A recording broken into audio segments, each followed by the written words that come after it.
আমরা যেটা বলেছিলাম সার্বভৌমত্ব এবং সেকুলার কান্ট্রি, সেইটাকে আস্তে আস্তে শেষ করে দিচ্ছেন।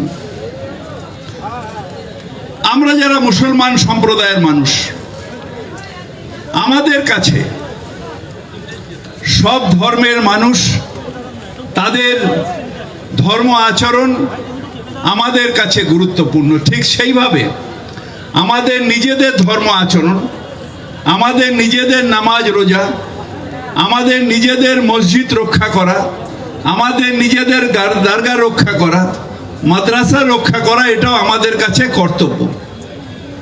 এবং এইটাকে প্রথম দিন থেকে লঙ্ঘন করছে বিজেপি।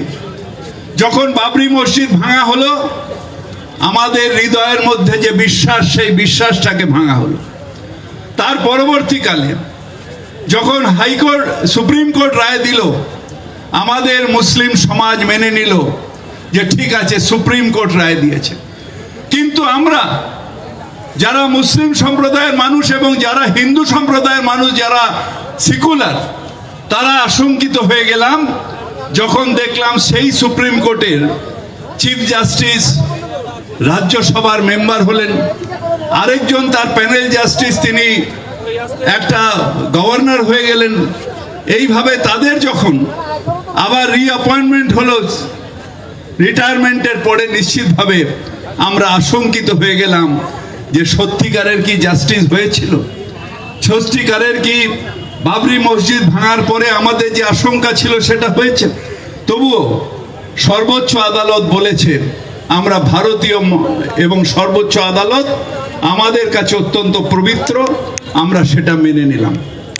তারপরে দেখলাম একটার পর একটা উস্কানি, কখনো র্যামপাপি মসজিদ, কখনো সম্বল মসজিদ, এরা সবাই সেখানে কোথাও বলা হচ্ছে শিব মন্দির ছিল কখন না বাবর যখন এসছিল তখন, কখনো বলা হচ্ছে যে এখানে অন্য মন্দির ছিল যখন বাবর এসছিল। কেন? তখন ভারতবর্ষে এত জায়গা ছিল, হঠাৎ সেই শিব মন্দির ভেঙে সেখানেই মসজিদ হলো। এটা কেন হবে? শিব মন্দিরের জায়গায় থাকবে, এত জায়গা তো তখন খালি ছিল। তখন তো যখন বাবর এসেছিল তখন বোধহয় 10 কোটিও পপুলেশন ছিল না।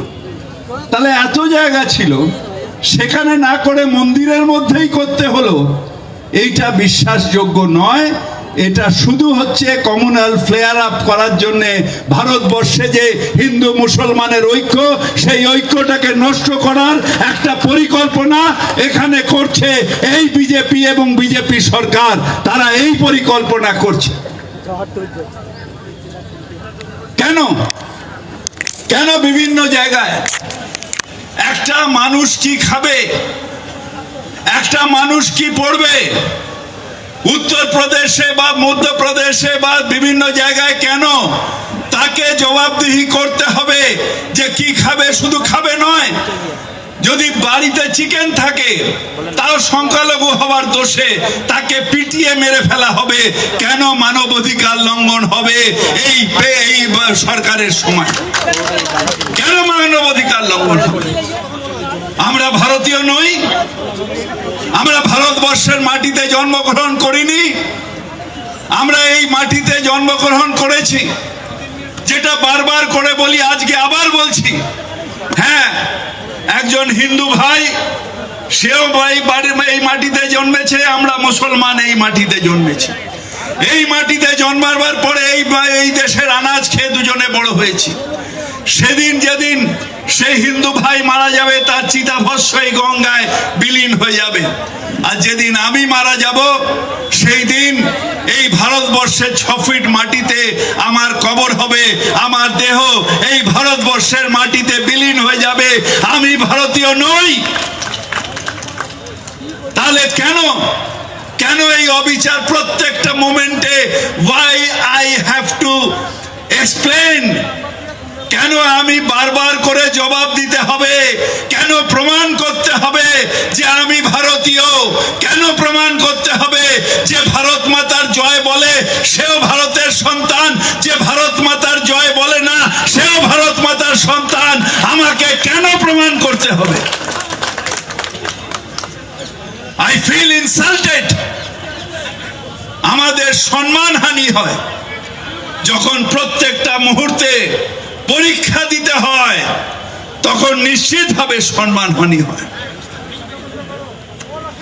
আজকে প্রত্যেকটা ব্যাপারে শুধু ইস্কানি।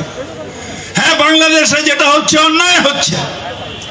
কল্যাণ যেটা বলে গেল ঠিক, যে আমরা যারা সংখ্যাগুরু, যে দেশের যে সংখ্যাগুরু সংখ্যালঘু তার ছোট ভাই, তাকে প্রোটেকশন দেওয়ার দায়িত্ব এখানে সংখ্যাগুরু হিন্দুদের, ওখানে মুসলমানদের। সেটা যদি না করে থাকে অন্যায় করছে।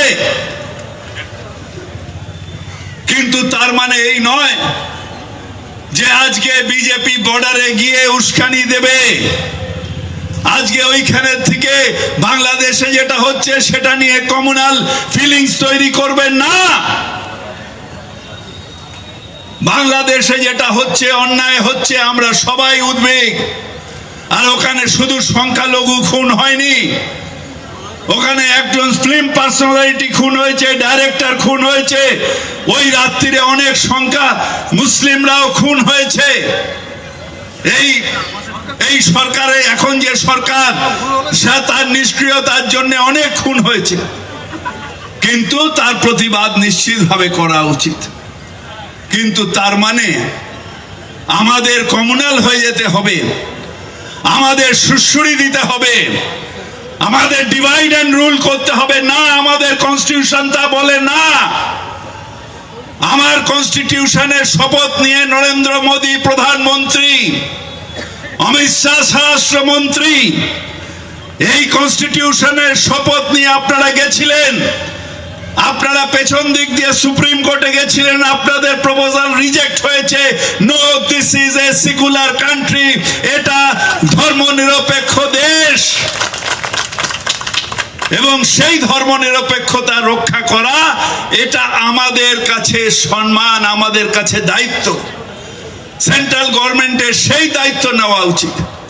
কিন্তু দুর্ভাগ্য, সব ব্যাপারে এখন for the people, by the people, to the people, of the people নয়, এখন হয়ে গেছে for the power, to the power, of the power. অর্থাৎ বিজেপিকে পাওয়ার রাখার জন্য হিন্দু মুসলমান ভাগ করো। এটা শুধু মুসলমানদের দায়িত্ব নয়, আমরা যারা বাংলার মানুষ, এই ডেভিডের মতন মানুষ, জয়প্রকাশ দার মতন মানুষ, তাদের কর্তব্য হয়ে দাঁড়িয়েছে, যারা সেকুলার রিলিংস আছেন, মমতা বন্দ্যোপাধ্যায়ের পাশে দাঁড়িয়ে ধর্ম নিরপেক্ষতার রক্ষা করা, এটা আমাদের কাছে কর্তব্য হয়ে দাঁড়িয়েছে। আপনারা ভাবেন আমাদের ভয় দেখিয়ে দেবেন, আপনারা ভাবেন আমরা ভয় পেয়ে যাব, কিন্তু আমরা বলি আমি ভয় করব না, ভয় করব না। দুবেলা মরার আগে মরবো না ভাই, মরবো না। আমি ভয় করব না, ভয় করব না। হ্যাঁ, আপনারা বেলডাঙ্গায় ভড়কেছেন, বেলডাঙ্গায় কয়েকটা পুজো হচ্ছে, কোনো আপত্তি নেই, কিন্তু তার মধ্যে উস্কানি কেন? আর সেইটাতে দেখে যারা গেছেন হই হই করে, তারা অন্যায় করেছেন। তার কারণ ভাই একটা জিনিস বুঝে রাখবেন, বিজেপি মুসলমানকে মারবে না। মুসলমানকে দিয়ে হিন্দু ভাইকে মার খাওয়ালে ওদের যে পেছনের যে অভিসন্ধি সেইটা পূরণ হবে। আপনাদের ভোরকে তারা চায় যে কমিউনাল ডিভিশন, এইটাতে দাঙ্গা করতে, সেই দাঙ্গার থেকে আমাদের বিরত থাকতে হবে, দাঙ্গার থেকে আমাদের বিরত থাকতে হবে। যারা দাঙ্গা করবেন তারা বিজেপিকে সাহায্য করবেন, যারা দাঙ্গা করছেন তারা বিজেপির চালে পা দিচ্ছেন। দাঙ্গা মানবিকতার সব থেকে ঘৃণ্য, এবং আমাদের ইসলামও বারবার নিরীহ মানুষের উপর অত্যাচারের করেছে। আমরা সব সময় বলি সাবার, অর্থাৎ আমাদের মধ্যে যত বেশি সাবার হবে, ইসলাম আমাদের শিখিয়েছে সাবার, এই সাবার আমাদের ধৈর্য ধরতে হবে। হঠাৎ কাঁধে কান নিয়ে গেল আর সবাই দৌড়লাম না। আমাদের সবাইকে বিশ্বাস করতে হবে যে আমাদের ওপরে আল্লাহ আছে। আল্লাহ কে ঘর মে দের হ্যায় মগর আন্ধের নেই।